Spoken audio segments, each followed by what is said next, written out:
बोला, लोग मुझे इतिहास से सवाल पूछ रहे थे, हमने कहा कि बिहार में इतिहास में बहुत कुछ हुआ है, बहुत सारी चीजें हुई, उस पे अगर असहमतियों पे हम जाएंगे तो शायद आज के डेट में बिहार में कोई मोर्चा ही ना बन पाए, क्योंकि हर पार्टी के साथ रही है और हर पार्टी के खिलाफ रही है।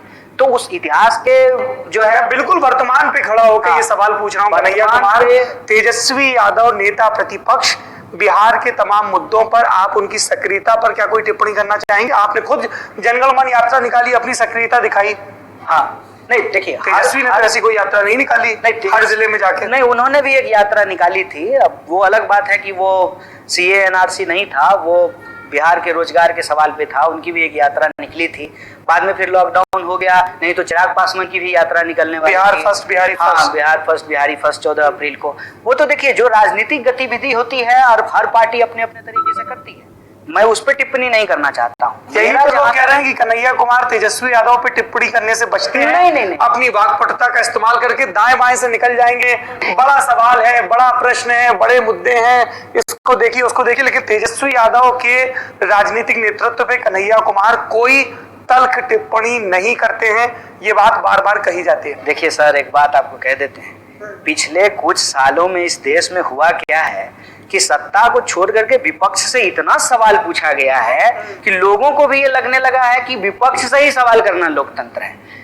मुख्यमंत्री एक बार तेजस्वी यादव हो जाते तब देखते कि क्या होता है, एक बार राहुल गांधी प्रधानमंत्री हो जाते तब देखते कि क्या होता है। अब इसको मैं आपको कराएंगे कि कन्हैया कह रहे हैं कि राहुल, हाँ मैं ये कह रहा हूँ, इसलिए ये कह रहा हूँ कि मोदी जी से सवाल पूछना कठिन है। हाँ, क्योंकि उस इंसान के पास इस बात को कोई इनकार नहीं कर सकता है कि जो राजनीतिक अनुभव है वो राजनीतिक अनुभव जमीनी अनुभव है। उस इंसान को जमीन पे उखाड़ना मुश्किल होता है, ठीक है। तो जब हम उनसे सवाल पूछ सकते हैं तो कल को राहुल गांधी प्रधानमंत्री बन जाएंगे और जिन मुद्दों पे वो प्रधानमंत्री बनेंगे, जिन मुद्दों पे हम उनका समर्थन करेंगे, उन मुद्दों पे वो पलट जाएंगे तो उनसे सवाल नहीं पूछेंगे, ऐसा नहीं होगा।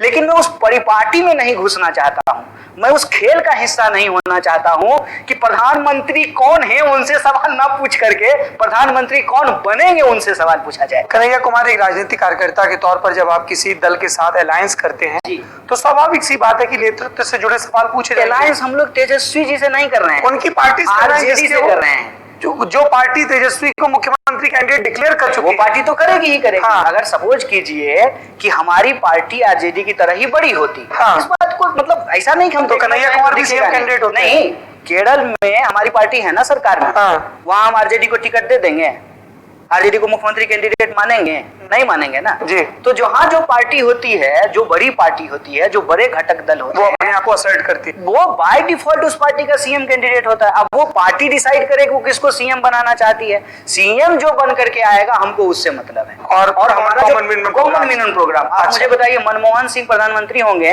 कि सोनिया गांधी प्रधानमंत्री? मैं कोई, देखिए मैं टिपिकल लीडर नहीं हूं, मुझे सवाल से बचना नहीं है। वाक्पटुता लोग कहते हैं उसको, लेकिन वाक्पटुता से सिर्फ राजनीति नहीं होती है, उसमें एक सच्चाई होती है।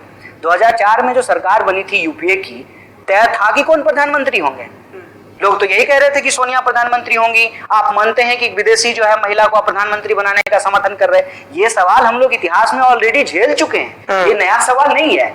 तो हमने क्या कहा कि कॉमन मिनिमम प्रोग्राम पे हमारा जो है अलायंस हुआ है, उस कॉमन मिनिमम प्रोग्राम पे जो है सोनिया गांधी नहीं बन करके मनमोहन सिंह प्रधानमंत्री बन गए, और कॉमन मिनिमम प्रोग्राम पे जब उन्होंने काम नहीं किया तो जो है अलायंस टूट गया था ना यूपीए 1 में जी। और ये इतिहास में पहली बार नहीं हुआ, इससे पहले भी हुआ है, आगे भी ये नहीं, हम कहते हैं कि कोई नहीं बार आगे भी होता रहेगा। अच्छा, और ये बिल्कुल सवाल नहीं है, मैं बता देता हूँ। सवाल जब हमको देश के प्रधानमंत्री के से पूछने से डर नहीं लगता है तो बाकी तो छोड़ ही दीजिए।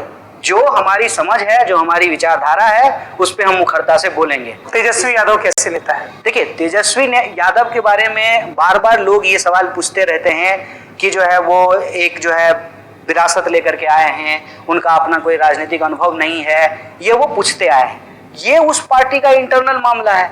रही बात परिवारवाद की, ये एक सैद्धांतिक सवाल है, सैद्धांतिक सवाल है, और मैं इसको एड्रेस करता हूँ कि राजनीति हो या क्रिकेट, सिनेमा हो या मीडिया, ये परिपाटी नहीं होनी चाहिए। ये एक सैद्धांतिक सवाल है।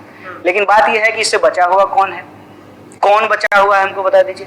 पीयूष गोयल के पिताजी का नाम है याद आपको? जी, भाजपा के कोषाध्यक्ष थे, मंत्री भी थे, ये भी मंत्री हैं। कोई ये सवाल पूछ रहा है? नहीं पूछ रहा है। राजनाथ सिंह का बेटा नेता है ना, पंकज सिंह, हम कह रहे हैं कि बनाइए ना इसको डिस्कोर्स।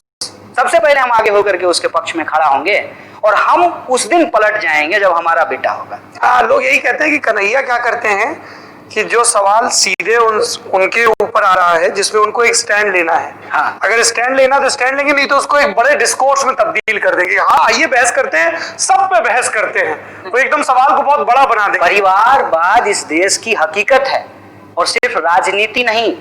आप देख लीजिए सीपीआई सीपीएम में कितना परिवारवाद है? सीपीआई सीपीएम में भी खोजेंगे तो आपको परिवारवाद मिल जाएगा। बताइए दर्शकों को।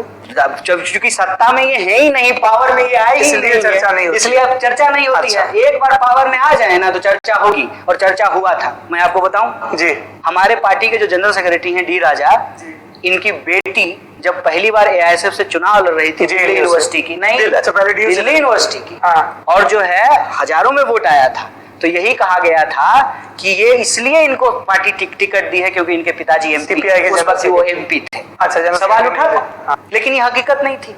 हकीकत इसलिए नहीं थी कि वो बाकायदा उस संगठन में काम कर रही थी, वो उस संगठन की नेता थी, वो डीयू में भी चुनाव लड़ी, फिर वो जब जेएनयू आई तो जेएनयू में भी चुनाव लड़ी।